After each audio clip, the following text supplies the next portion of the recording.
Mirror के बहुत सारे सम्स किए थे, लेकिन एक सम मैंने अपने आप करने को बोला था, लेकिन मैंने जब सम को आज किया तो थोड़ा सा डिफरेंट लगा वो, मतलब कि हमको एक बार कर लेना चाहिए वो सब। ठीक है, तो हम एग्जांपल नंबर 10.1 करते हैं, जो है पेज नंबर 170 पे। पेज नंबर 170 सर आपने जो खुद से सम दिया था वो थोड़ा अलग था। हाँ, थोड़ा अलग था। ठीक है, मतलब अगर तू ऐसा पूछ रही है, इसका मतलब तूने घर पे ट्राई किया ही नहीं होगा। तो चलो ये सम करते हैं। पेज नंबर 170 पे पहला सम है जो मैंने होमवर्क दिया था, उसको हम वापस कर रहे हैं।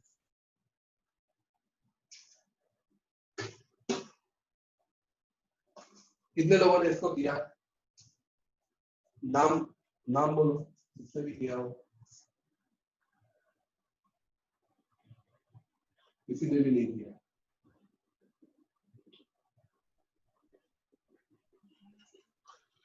Sir, eighth. This is pole, focus and center of curvature. अब बोला क्या है? Convex mirror use for rear view of an automobile. मतलब कि एक ऑटोमोबाइल है, मतलब बस है, वो बस में रियर व्यू में ये कॉन्वेक्स मिरर यूज किया हुआ है। Has the radius of curvature 3 metre. Radius of curvature मतलब P से लेके C, रेडियस ऑफ कर्वेचर है 3 मीटर। R दिया हुआ है 3 मीटर। अगर R 3 मीटर है तो F कितना हो जाएगा? F कितना होगा? अगर R 1.5. 1.5 मीटर फोकल लेंथ है। ठीक है, if the bus is located, अब मिरर में बस आती हुई दिख रही है, मतलब कि बस हमारा ऑब्जेक्ट है। ठीक है, तो मान लो मैं इधर बस बना देता हूँ, ये बस है हमारी। ठीक है, जो बस है वो हमारा ऑब्जेक्ट है, और वो मिरर में 5 मीटर की दूरी पे है। मतलब कि ऑब्जेक्ट जो है, इसी तरह ऑब्जेक्ट, ठीक है, ऑब्जेक्ट जो है वो मिरर से 5 मीटर की दूरी पे है। दूर है 5 मीटर। आपको क्या बोला है? Find the mirror, find the position, nature and size of the image. Position of the image मतलब v फाइंड करना है, साइज ऑफ द इमेज मतलब h डैश फाइंड करना है। ठीक है, अब हाइट ऑफ द ऑब्जेक्ट नहीं दिया, मतलब बस की हाइट नहीं दी है। पहला ऐसा सम है, कल हमने 3 सम दिए थे, तीनों सम में हाइट ऑफ द ऑब्जेक्ट दिया था, लेकिन इसमें हाइट ऑफ द बस मतलब हाइट ऑफ द ऑब्जेक्ट नहीं दिया है। ठीक है, कोई बात नहीं। ऑब्जेक्ट डिस्टेंस दिया है, ऑब्जेक्ट डिस्टेंस 5 मीटर है। क्या लगता है, पॉजिटिव होगा कि नेगेटिव होगा? Negative Negative. नेगेटिव ठीक है, नेगेटिव। फोकल लेंथ 1.5 मीटर है। क्या लगता है, पॉजिटिव होगा कि नेगेटिव होगा? Positive. पॉजिटिव ये इस तरफ है। ठीक है, अब let us apply the mirror formula. Mirror formula है 1/v plus 1/u is equal to 1/s। तो 1/v हो जाता है 1/s माइनस 1/v। 1/s मतलब के 1.5, u कितना है? -5। अब देखो 1.5 है तो मैं 10 ऊपर कर देता हूँ, पॉइंट हटा के 10 ऊपर कर देता हूँ, और 15 नीचे हो जाएगा। पॉइंट हटा दिया तो 10 ऊपर चला गया। Minus minus plus 1/5। अब बताओ 15 और 5 का एलसीएम क्या होगा? 15 और 5 का एलसीएम क्या होगा? 15. 15 होगा। 15 बनता 5 3 जा, तो 10 बनता 10, 3 बनता 3। मतलब 1/v आया 13/15। अब उल्टा कर देते हैं, v हो जाएगा 15/13। 15/13 को सॉल्व करते इधर ही करते हैं। 15 अंदर 13 बाहर, 13 बनता 13 20 पॉइंट, 13 बनता 13 70, 13 5 का 65। तो इमेज हो जाएगा 1.15 मीटर। अब इमेज जो है वो पॉजिटिव आया, देखो इमेज आया पॉजिटिव, मतलब इमेज इस तरफ है, और 1.15 मीटर है। ठीक है, तो इमेज के बारे में बाद में चर्चा करते हैं, लेकिन अभी सबसे बड़ा प्रॉब्लम क्या है पता है? कि आपको height of the image find करनी है। Height of the image find करने के लिए हम ये वाली फॉर्मूला यूज तो कर ही सकते हैं, h dash upon h equal to v upon u minus v upon u, लेकिन हमारे पास h नहीं है, ठीक है, हमारे पास h नहीं है, लेकिन आपको पता होगा कि हमारी पूरी फॉर्मूला क्या है, पूरी फॉर्मूला है m is equal to h dash upon h which is equal to minus v upon u। तो हर बार हम ये दो को एक साथ लेते हैं, अब क्या करेंगे, इसको और इसको साथ लेंगे, ठीक है, तो क्या हो जाएगा m is equal to minus v upon u। ऐसा इसीलिए किया क्योंकि मेरे पास v और u दोनों है, उसके बेस पे मुझे मैग्निफिकेशन मिल जाएगा, और मैग्निफिकेशन मान लो 1 आया, अगर मैग्निफिकेशन की वैल्यू 1 आती है तो मेरी जो इमेज होगी उसकी साइज और बस की साइज क्या होगी, सेम होगी।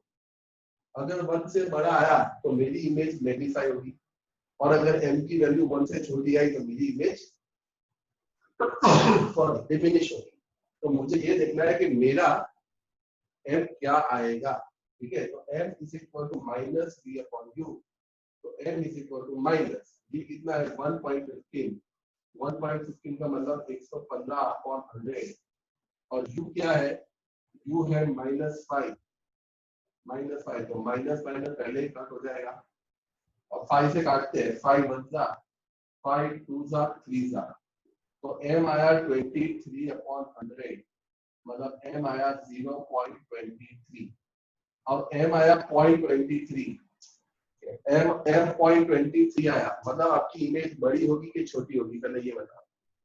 m की वैल्यू 0.23 स्मॉलर देन ऑब्जेक्ट होगी, स्मॉलर देन ऑब्जेक्ट वो कंडीशन पड़ेगी जब m की वैल्यू 1 होती है तो इमेज और ऑब्जेक्ट सेम साइज के होते हैं, अगर m की वैल्यू 1 से ज्यादा होती है तो इमेज मैग्नीफाइड होती है, अगर m की वैल्यू 1 से छोटी होती है तो इमेज डिमिनिश होती है, तो यहाँ पे m की वैल्यू 0.23 है, तो इसका मतलब क्या लिखना पड़ेगा, Sm is 0.23, ठीक है, Sm is 0.23, मैग्निफिकेशन 23 भी है, 0.23 भी है और पॉजिटिव भी है, तो Sm is 0.23 which is less than 1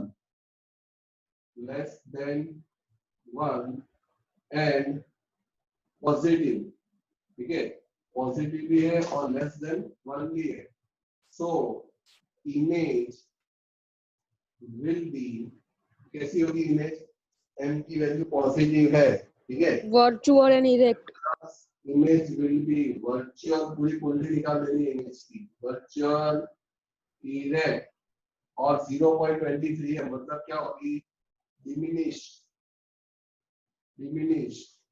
ठीक है, एंड लोकेटेड, बताओ इसका लोकेशन कहाँ पे होगा, कहाँ पे लोकेटेड होगा।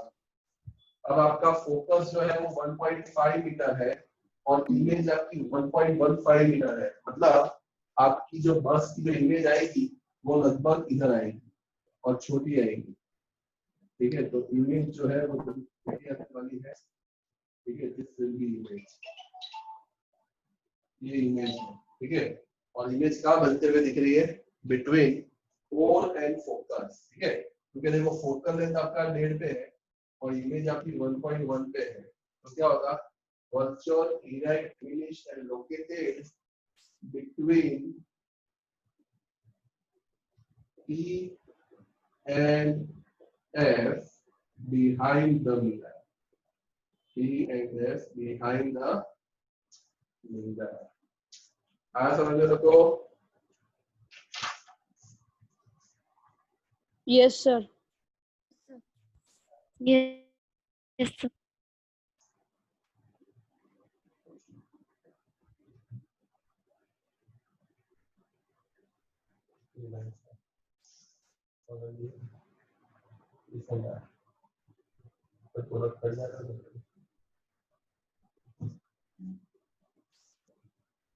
ठीक है,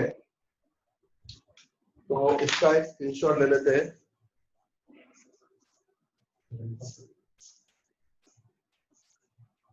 इसका एक स्क्रीनशॉट ले लेता हूँ मैं, तब तक आप लोग देख लो अगर डाउट है तो।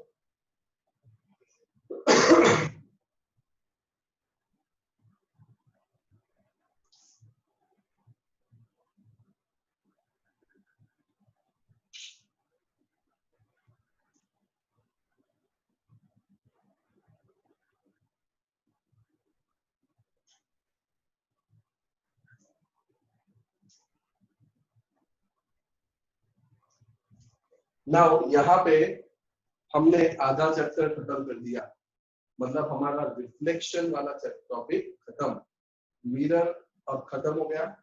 अब आएगा लेंस, ठीक है। अगला पार्ट जो है हमारा चैप्टर का वो है रिफ्रैक्शन, ठीक है, वो है refraction of light.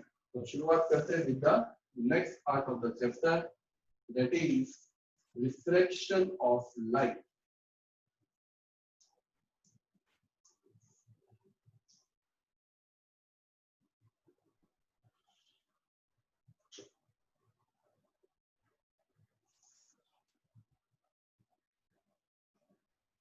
Reflection of light, ठीक है। अगला टॉपिक है रिफ्रैक्शन ऑफ लाइट।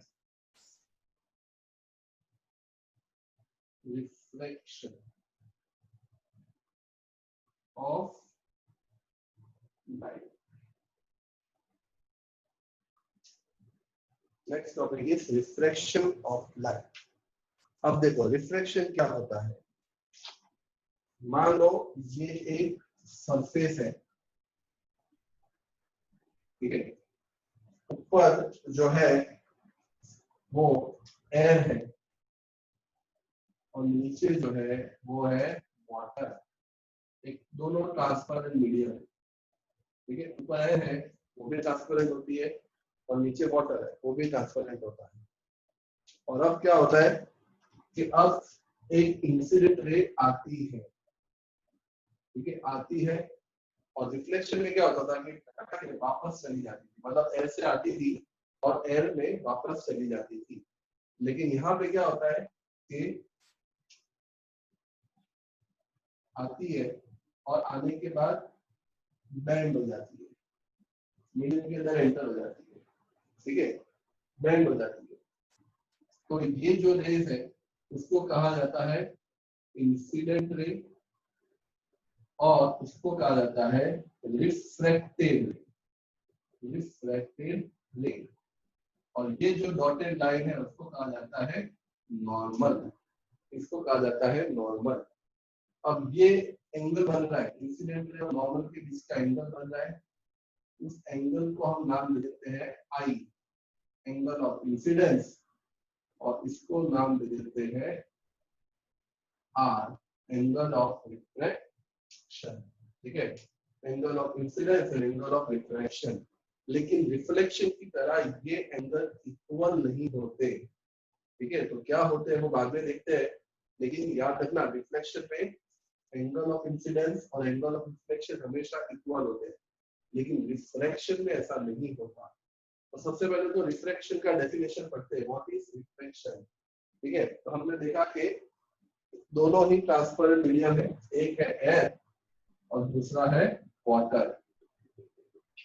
तो जब लाइट एक मीडियम से दूसरे मीडियम में जाती है तो उसकी स्पीड चेंज हो जाती है। जैसे कि मान लो आप कभी साइकिल चला रहे हो और आप आपकी सोसाइटी के आरसीसी रोड पे चला रहे हो, ठीक है, तो आपकी साइकिल की स्पीड अच्छी रहेगी। लेकिन जैसे ही आरसीसी रोड खत्म हो जाता है और मान लो बहुत सारी मिट्टी आ जाती है, तब क्या हो जाता है, आपकी जो स्पीड है वो कम हो जाती है। जब आप कार लेके हाईवे पे जाते हो, ठीक है, तो हाईवे में जब तक आपकी कार है तब तक आपकी स्पीड 100-150 पे होगी। लेकिन जैसे ही आप एक कच्चे पुराने टूटे फूटे रास्ते पे जाते हो तो आपकी स्पीड कम हो जाती है। तो ऐसा ही कुछ लाइट के साथ होता है। लाइट के लिए जो एयर है वो हाईवे है, ठीक है, वो आरसीसी का रोड है जहाँ पे लाइट की स्पीड सबसे ज्यादा होती है। लेकिन जब दूसरा ट्रांसपेरेंट मीडियम जैसे कि वाटर है या ग्लास है या ग्लिसरीन सॉल्यूशन है या अल्कोहल है, मतलब कोई भी दूसरा मीडियम, एयर के अलावा कोई भी दूसरा मीडियम अगर वो में आती है तो उसके लिए मतलब कच्चे रोड की तरह हो जाता है, जिसकी वजह से उसकी स्पीड चेंज हो जाती है। अगर आपको थोड़ा प्रिसाइजली बताओ तो लाइट की स्पीड एयर में कितनी होती है, 3 × 10⁸ मीटर अपॉन सेकेंड, ठीक है। लाइट की स्पीड एयर में या वैक्यूम में, दोनों को एक ही माना जाता है प्रैक्टिकली। तो लाइट की स्पीड एयर में या वैक्यूम में 3 लाख किलोमीटर पर सेकंड होती है और 3 × 10⁸ मीटर पर सेकंड होती है, ठीक है। लेकिन जब वो वाटर में आती है जब वो वाटर में आती है तो उसकी स्पीड घट जाती है, उसकी स्पीड हो जाती है, इसको 1 ले लेते हैं, इसको v2 ले लेते हैं, और वो हो जाती है 2 × 10⁸ मीटर/सेकंड। अगर किलोमीटर वाइज समझे तो 3 लाख किलोमीटर पर सेकंड की स्पीड से आती है, और पानी में जाती है तो 2 लाख किलोमीटर पर सेकंड हो जाती है।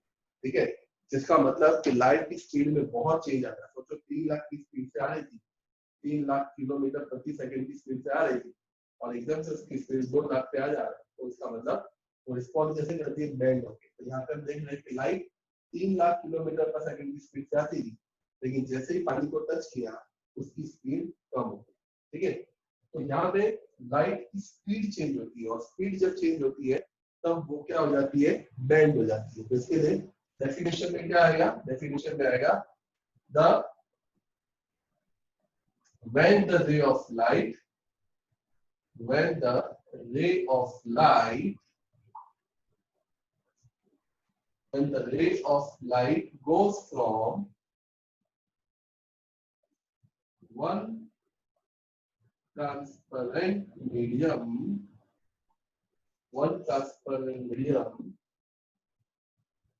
to another transparent medium,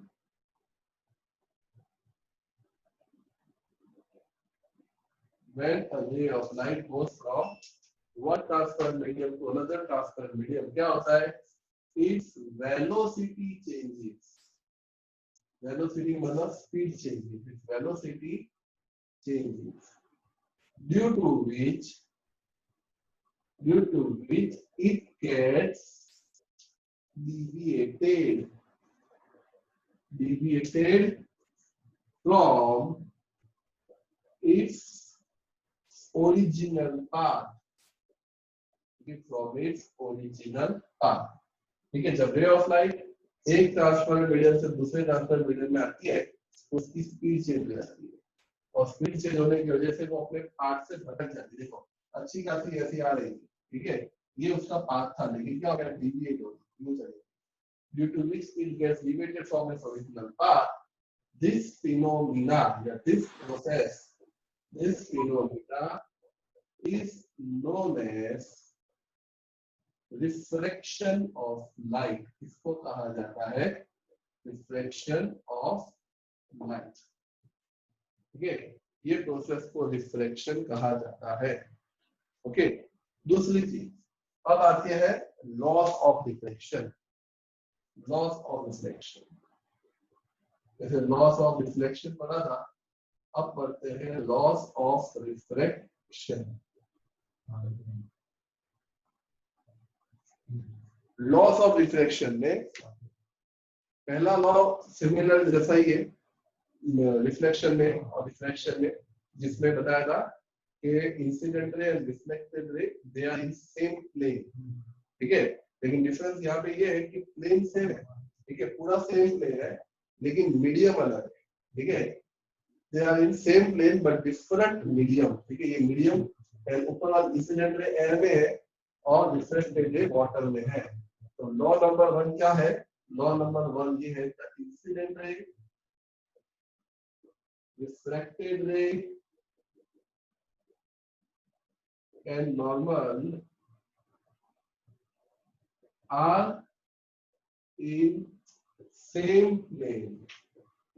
They are in same plane but different media. Media एक सिंगुलर को मीडियम बोलते हैं। ठीक है, सिंगुलर जैसे एयर मीडियम है, वाटर मीडियम है, लेकिन जब एक साथ एयर और वाटर को बोलना होता है तो क्या बोलते हैं, मीडिया। तो यहाँ पे इंसिडेंट रे, आईआर मतलब incident ray, reflected ray normal, ठीक है तो सेम ही प्लेन में। यहाँ पे जब पानी खत्म हो जाएगा तब लाइट वापस लौटेगी। ठीक है, तब यहाँ तक एक प्लेन है, उसके बाद जो ग्राउंड अंडरग्राउंड लेवल होगा वो दूसरा प्लेन होगा। तो है तो ये सेम प्लेन, ठीक है, they are in same plane, लेकिन मीडियम अलग अलग है। इंसिडेंट रे देखो एयर में है, रिफ्लेक्टेड रे वाटर में। तो incident ray, reflected ray, normal are in same plane but different media. Second law, ठीक है, सेकंड लॉ क्या था उसमें, इन दोनों एंगल इक्वल होते हैं, angle of incidence and angle of reflection equal होते हैं, ये था सेकंड लॉ। लेकिन यहाँ पे इक्वल नहीं होते, यहाँ पे क्या होता है कि प्रपोर्शन में होता है, ठीक है, प्रपोर्शन में होते हैं, मतलब कि रेशियो में होते हैं। जैसे अगर एंगल ऑफ इंसिडेंस डबल होता है, ओम्स लॉ में पढ़ा था ना, V प्रोपोर्शनल टू I, वैसे ही यहाँ पे एंगल ऑफ इंसिडेंस और angle of reflection directly proportional है। मतलब अगर इंसिडेंस डबल होगा तो रिफ्लेक्शन भी डबल होगा, एंगल, ठीक है। तो यहाँ पे क्या है रेशियो में, इसमें क्या है, sine I upon sine R is equal to constant, ठीक है। अब ये क्या है साइन, तुमने कभी अभी तो पढ़ा ही नहीं होगा, मैथ्स में भी तुमको ट्रिग्नोमेट्री अभी आया नहीं होगा, ठीक है। अब देखो ट्रिग्नोमेट्री में जब आप लोग मैथ्स में पढ़ोगे, ठीक है, तब आपको पता चलेगा कि जब भी एंगल y एक्सिस के साथ बनता है, जैसे ये ग्राफ है, ठीक है, ये ग्राफ है, अगर मैं एक इसका एंगल y एक्सिस के साथ बनाता हूं तो वो एंगल को साइन एंगल बोलते हैं, और जब कोई एंगल x एक्सिस के साथ बनता है तो उसको कॉस एंगल बोलते हैं, ठीक है। तो यहाँ पे हम देख रहे हैं कि हमारा इंसिडेंट रे नॉर्मल आपकी y एक्सिस की तरह है, तो यहाँ पे एंगल y एक्सिस के साथ बन रहा है और इधर y डैश के साथ बन रहा है, ठीक है। हमारा जो एंगल बन रहा है वो y और y डैश के साथ बन रहा है, इसीलिए यहाँ पे एंगल साइन का यूज किया होगा, साइन का यूज किया है, ठीक है। मतलब मैथ्स में जब आप ट्रिग्नोमेट्री का चैप्टर पढ़ोगे, शायद 2 चैप्टर आपके ट्रिग्नोमेट्री के हैं इसी स्टैंडर्ड में 10th में, तब आपको ज्यादा इसके बारे में पता चलेगा, ठीक है। और अगर साइंस लेते हो तो मैथ्स पूरा ही आपका ट्रिग्नोमेट्री हो जाएगा नेक्स्ट से, तो उसके बारे में बाद में चर्चा करते हैं। लेकिन अभी इतनी बात समझ लो कि जब एंगल इंसिडेंट रे नॉर्मल के साथ बना रही है, मतलब y एक्सिस के साथ बना रही है, इसके लिए sin I upon sin R equal to constant, ठीक है। अब देखो एक्चुअल में ये बोलना क्या चाहते हैं, एक्चुअली ये ओम्स लॉ की तरह V प्रोपोर्शनल टू I ही बोलना चाहते हैं। जैसे कि मैं आपको इसको थोड़ा सॉल्व करके बताता हूँ। मान लो sin I upon sin R equal to constant है, तो अपने इधर नाम दे देते हैं K, ठीक है। अब sin I is equal to K sin R हो जाएगा। अब अगर मुझे यहाँ से इक्वल टू और कांस्टेंट को हटाना है तो मैं क्या लगा दूंगा, sin I proportional to sin R। Normally क्या होता है, प्रोपोर्शनल को हटाने के लिए कांस्टेंट लगाते हैं, लेकिन अगर मुझे कांस्टेंट ही नहीं चाहिए तो क्या करूंगा, इक्वल टू K को हटा दूंगा तो क्या आ जाएगा, sin I proportional to sin R, और sin और sin कट हो जाएगा तो I प्रोपोर्शनल टू R। मतलब कहना यही चाहते हैं, V प्रोपोर्शनल टू I की तरह ही बोलना चाहते हैं कि जैसे वोल्टेज डबल होता है, करंट डबल होता है ओम्स लॉ में, वैसे ही जब एंगल ऑफ इंसिडेंस डबल होता है तो रिफ्लेक्शन भी डबल होता है। लेकिन स्टेटमेंट थोड़ा घुमा दिया है, स्टेटमेंट ये है, स्टेटमेंट आपको ये याद रखना है, और वो ये होगा कि the sine of angle of incidence to the sine of angle of reflection is constant. तो लॉ नंबर 2 क्या है, लॉ नंबर 2 ये है, the ratio of sine of angle of incidence, ठीक है, sine of angle of incidence मतलब sine I, the ratio of sine of angle of incidence to the sine of angle of refraction, sine of angle of refraction मतलब sign R is constant. ये है आपका second law, ठीक है, sine I upon sine R is equal to constant, ठीक है। जिसका मतलब तो यही होता है कि दोनों प्रोपोर्शनल है, लेकिन याद तो आपको यही स्टेटमेंट रखना पड़ेगा, ठीक है। तो ये है अबाउट लॉस ऑफ रिफ्लेक्शन, ठीक है। एक बार अच्छी तरह से देख लो, अगर डाउट है तो पूछ लो।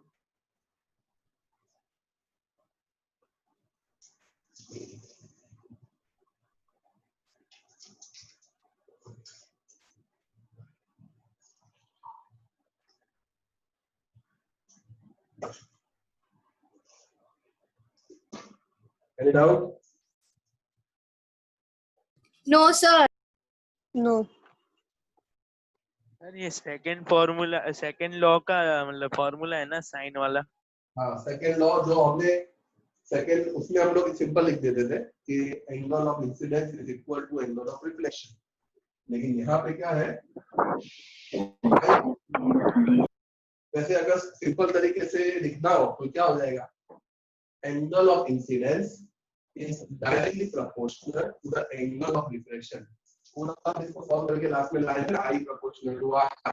I मतलब हाँ सर। R मतलब एंगल ऑफ रिफ्लेक्शन। मतलब अगर सिंपल भाषा में समझना हो तो ये है कि भाई दोनों एंगल इक्वल नहीं है, प्रोपोर्शनल है, लेकिन यहाँ पे थोड़ा घुमा के किया है और घुमाने का कारण भी है क्योंकि आगे हम एक बहुत इंपॉर्टेंट डेरिवेशन करने वाले हैं।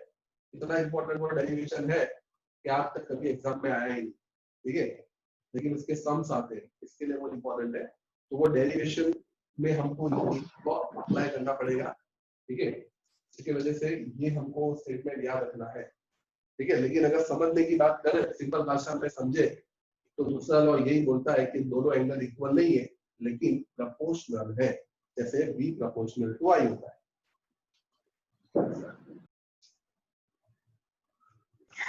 सर ये रिफ्रैक्टेड रे और नॉर्मल रे सेम प्लेन में कैसे हो, समझाओ ना। देखो इंसिडेंट रे एयर में है, रिफ्लेक्टेड रे वाटर में है, ठीक है, मतलब दोनों का मीडियम अलग है लेकिन प्लेन सेम है। प्लेन कब अलग होगा? जब लाइट टकरा के जब ग्राउंड लेवल पे टकराएगी तो ग्राउंड लेवल के बाद जो होगा अंडरग्राउंड लेवल वो होगा दूसरा प्लेन, लेकिन तब तक प्लेन कॉमन रहेगा। इसके लिए क्या बोला है कि प्लेन सेम है लेकिन मीडियम अलग है।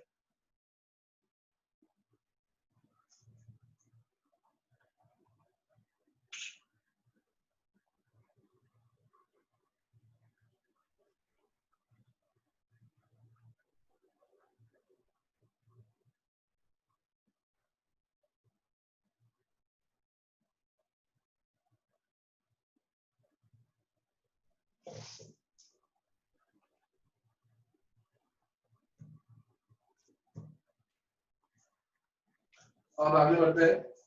Refraction of light through rectangular glass lens.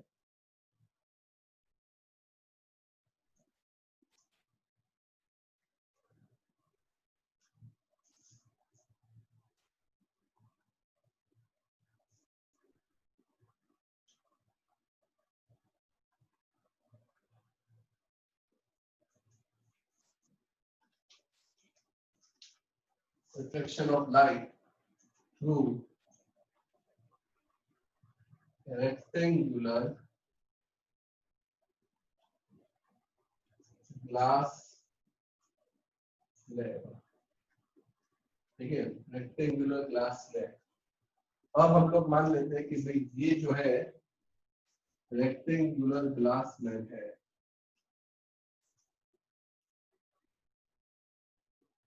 आपने देखा होगा रेक्टेंगुलर ग्लास स्लैब, वो पेपर कूड़े उसके ऊपर रखने के लिए आता है ना, रेक्टेंगल शेप का होता है, पेपर वेट बोलते हैं, पेपर वेट पता है, देखा है पेपर वेट, ऑफिस टेबल पे आपने देखा होगा। Yes sir. ये वो रेक्टेंगुलर ग्लास स्लैब है। अब हमको क्या बोला है कि भाई आपको एक रेक्टेंगुलर ग्लास स्लैब लेने को बोला है और एक ड्राइंग बोर्ड लेने को बोला है और व्हाइट पेपर लेने को बोला है।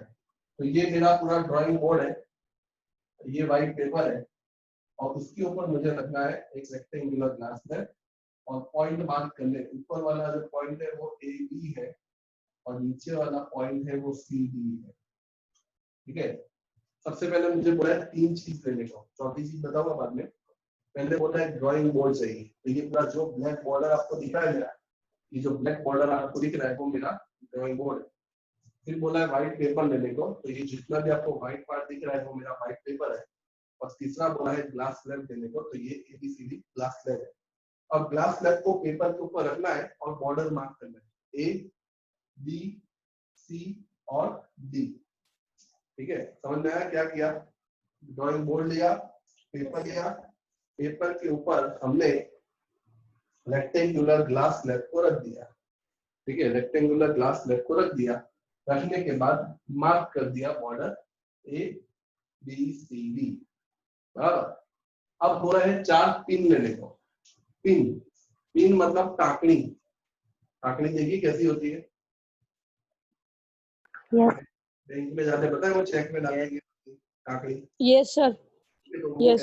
4 पिन मैंने तो बोला है, 4 पिंस।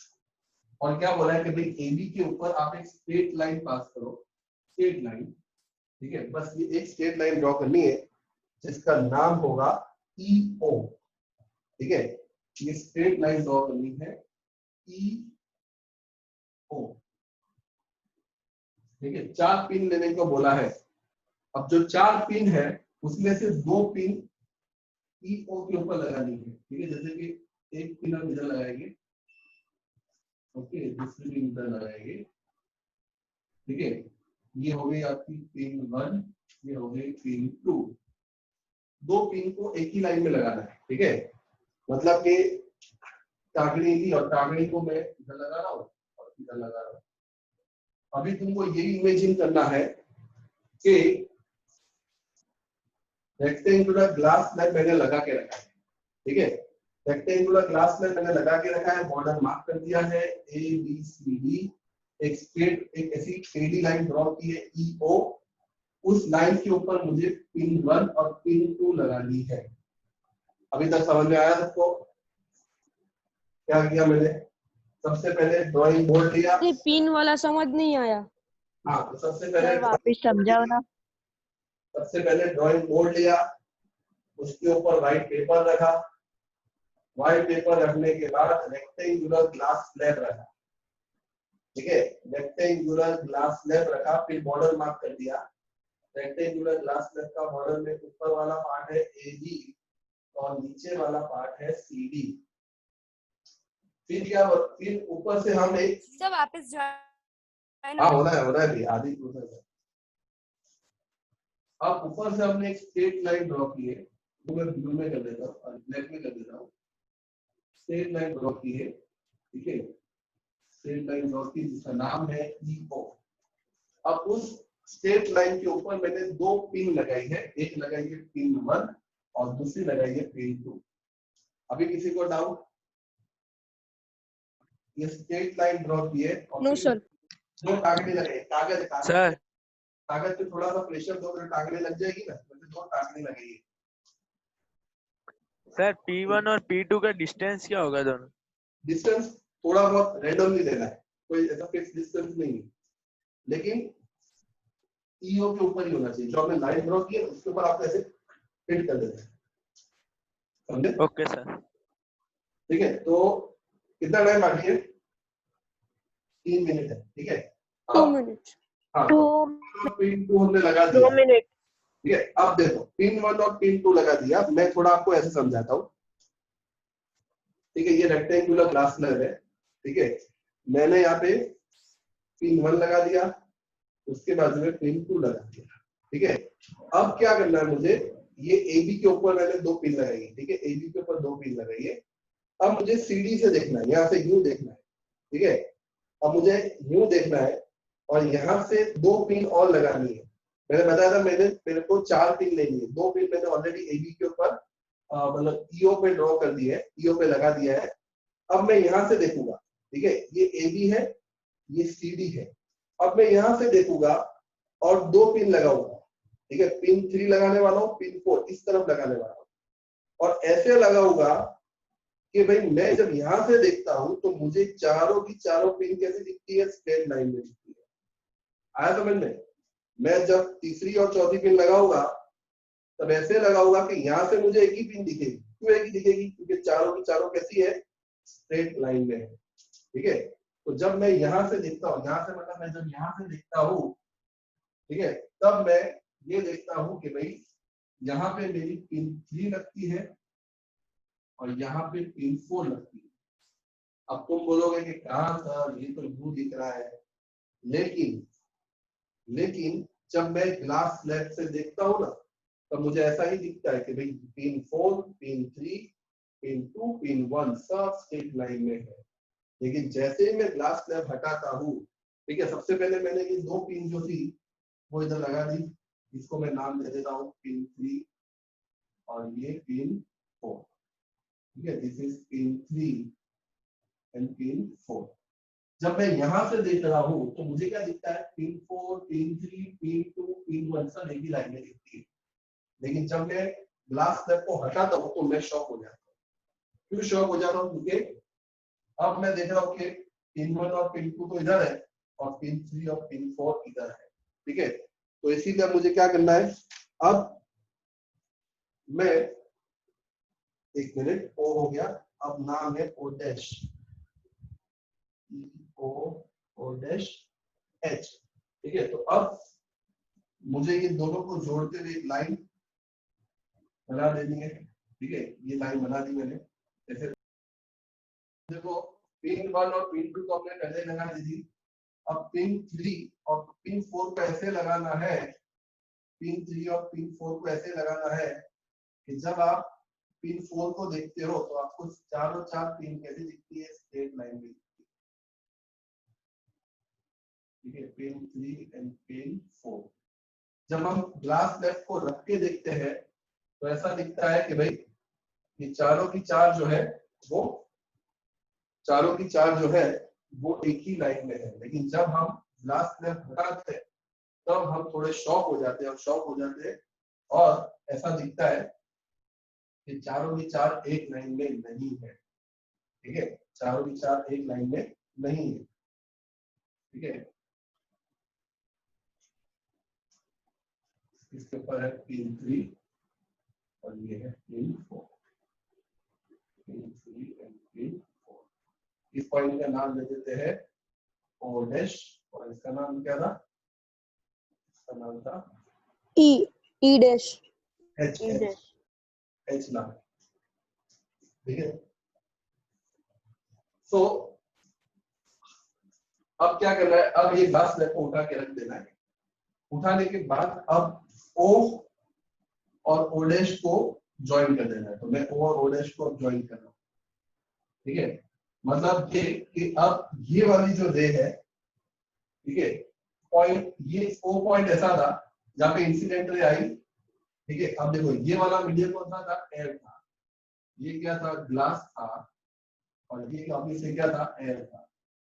मतलब जैसे जैसे मीडियम चेंज हुआ हम बोल सकते हैं कि लाइट की स्पीड कम हुई और स्पीड कम हुई तो लाइट बही। ठीक है, जब एयर में थी तब अच्छी स्पीड से आ रही थी। ठीक है, ये लाइट की स्पीड थी, लेकिन जैसे ही ग्लास आया स्पीड कम हो गई। ठीक है, और वापिस से जब एयर आया तो स्पीड वापिस से बढ़ गई। ठीक है, अब यहाँ से हम इमेजिनरी लाइन ड्रॉ कर लेते हैं जिसको हम क्या बोलते हैं? नॉर्मल। ये नॉर्मल है, दो नॉर्मल लाइन है। इसको इन्होंने जो नाम दिया वही देंगे एन एन और N N N N dash. ये नॉर्मल है एन एन डैश और ये नॉर्मल है एम एम डैश। ठीक है, अब इससे अब ये सारे एक्सपेरिमेंट करने से पता क्या चलता है? कर तो लिया, लेकिन पता क्या चलता है कि भाई अच्छी भरी लाइट आ रही थी, अच्छी भरी लाइट सीधी जा रही थी। ठीक है, लेकिन इस ग्लास के वजह से, ग्लास लेग की वजह से हुआ क्या? लाइट जो थी वो डिविएट हो गई और अब इस तरफ जा रही। मतलब लाइट जो है वो बेंड हो गई। ठीक है, अगर एयर में स्पीड, अगर मान लेते हैं कि एयर में स्पीड कितनी थी? 3 × 10⁸ मीटर/सेकंड थी और ग्लास में कम हो गई 1.5 × 10⁸ हो गई। ठीक है, एयर में वापिस से हो गई 3 × 10⁸। तो इसमें क्या हो रहा है? जैसे जैसे मीडियम चेंज हो रहा है स्पीड चेंज हो रही है। स्पीड चेंज होने की वजह से जो लाइट है वो डिविएट हो रही है। ठीक है, लाइट डिविएट तो हो गई। अब ये जो है इसको हम देते हैं, अब ये मान लेते हैं this is incident ray for surface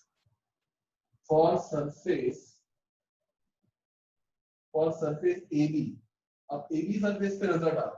AB surface के लिए क्या होगा? अभी थोड़ी देर के लिए CD को भूल जाओ। AB सरफेस के लिए जो हमारी EO है वो इंसिडेंट रे है और जो O डैश है वो रिफ्लेक्टेड रे है। ठीक है, EO जो है वो कौन सी रे है? Incident ray. और O डैश जो है वो कौन सी रे है? Reflected ray. ठीक है, अब ये अगर इंसिडेंट रे है तो यहाँ पे एंगल बनेगा, एंगल ऑफ इंसिडेंस नॉर्मल के साथ। इधर इन्होंने कुछ एंगल दिया हुआ है तो इधर है I1, ये नाम दे देते हैं I। उमेश जी का फोन है, इसको हम नाम दे देते हैं, इसको नाम दे देते हैं I1, इसको नाम दे देंगे R1, क्योंकि ये एंगल ऑफ इंसिडेंस है। ये I2 हो जाएगा और ये हो जाएगा R2। ठीक है, क्योंकि लाइट दो बार बैंड हुई है। देखो, एक बार AB के ऊपर से आ रही थी, बैंड हुई है, और फिर CD से वापस से बैंड हुई। ठीक है, तो दो बार एंगल ऑफ इंसिडेंस रहेगा, दो बार एंगल ऑफ रिफ्लेक्शन रहेगा। और सरफेस RS की बात करें तो सरफेस CD की बात करते हैं आप, और सरफेस CD, सरफेस CD के लिए अगर हम बात करें तो जो हमारा OO डैश है वो इंसिडेंट हो जाएगा, और जो O डैश H है वो हमारी रिफ्लेक्टेड हो जाएगी। ठीक है, तो OO dash will be incident ray and O dash H जो है वो है रिफ्लेक्टेड। ठीक है, OO डैश इंसिडेंट रे है और O dash H reflected ray है। ठीक है, तो यहाँ पे हम समझ रहे हैं कि वो क्या रहा है कि लाइट शिफ्ट हो गया, अच्छी वाली लाइट आ रही थी, लेकिन ग्लास स्लैब की वजह से लाइट डिविएट हो गई और यूं निकल गई। ठीक है, लेकिन अगर ग्लास स्लैब ना होता तो पता है क्या होता?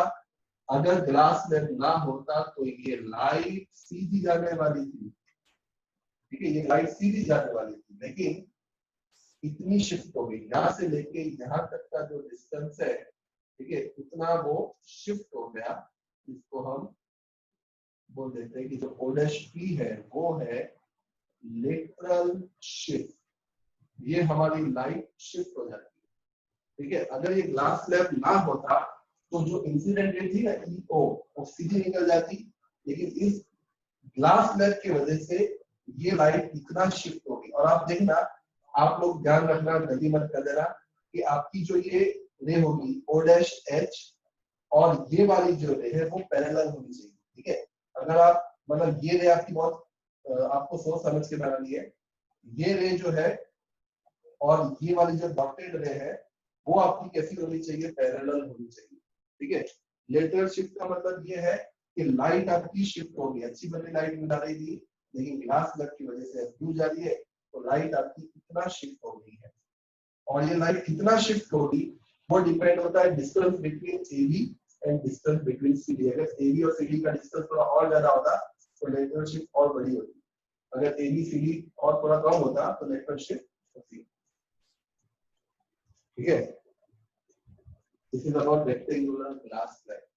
फिर से एक बार हम देख लेते हैं क्या किया था। सबसे पहले मुझे एक कार्डबोर्ड चाहिए, कार्डबोर्ड के ऊपर ड्राइंग पेपर चाहिए, तो ये हमारा ड्राइंग पेपर है। उस ड्राइंग पेपर के ऊपर हमने रेक्टेंगुलर ग्लास स्लैब रखा है, ABCD रेक्टेंगुलर ग्लास स्लैब है। रेक्टेंगुलर ग्लास स्लैब के ऊपर हमने मार्क कर दिया पॉइंट, ऊपर वाला पॉइंट AB है, नीचे वाला पॉइंट CD है। और अब हमको 4 पिन लेनी है। ठीक है, पहले हम एक ऐसी स्लैंडिंग लाइन ड्रॉ करेंगे EO, उसके ऊपर 2 पिन लगाएंगे, टाकड़ी 1 टाकड़ी 2 दोनों को एक साथ लगाएंगे, और अब यहाँ से देखेंगे और 2 टाकड़ी और लगाएंगे। ठीक है, पहले हमने ऊपर लगाई, अब हम नीचे देखेंगे और फिर 2 और टाकड़ी लगाएंगे। ये जो 4 टाकड़ी है, जब आप यहाँ से देखोगे तो क्या दिखेगा?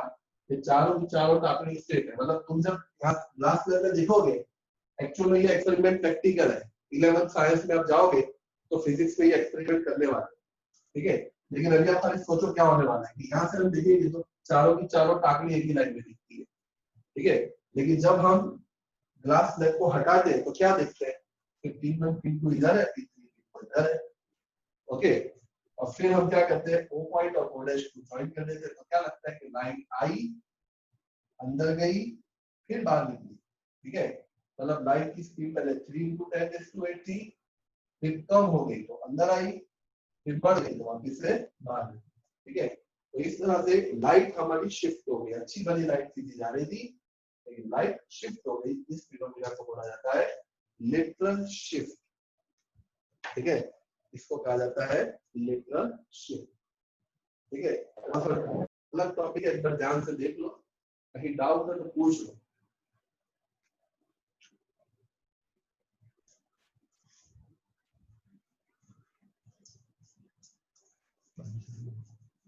सर जो नॉर्मल है है सर वो थोड़ी मतलब स्ट्रेट होगी या फिर थोड़ी मतलब ऐसे टेढ़ी होगी?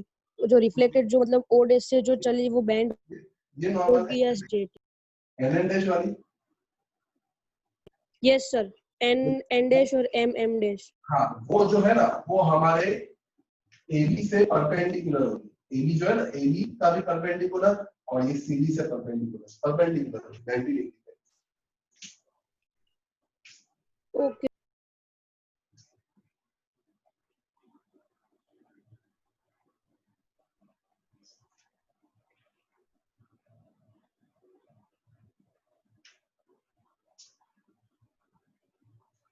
ठीक है, तो आज का लेक्चर यहीं पे एंड करते हैं।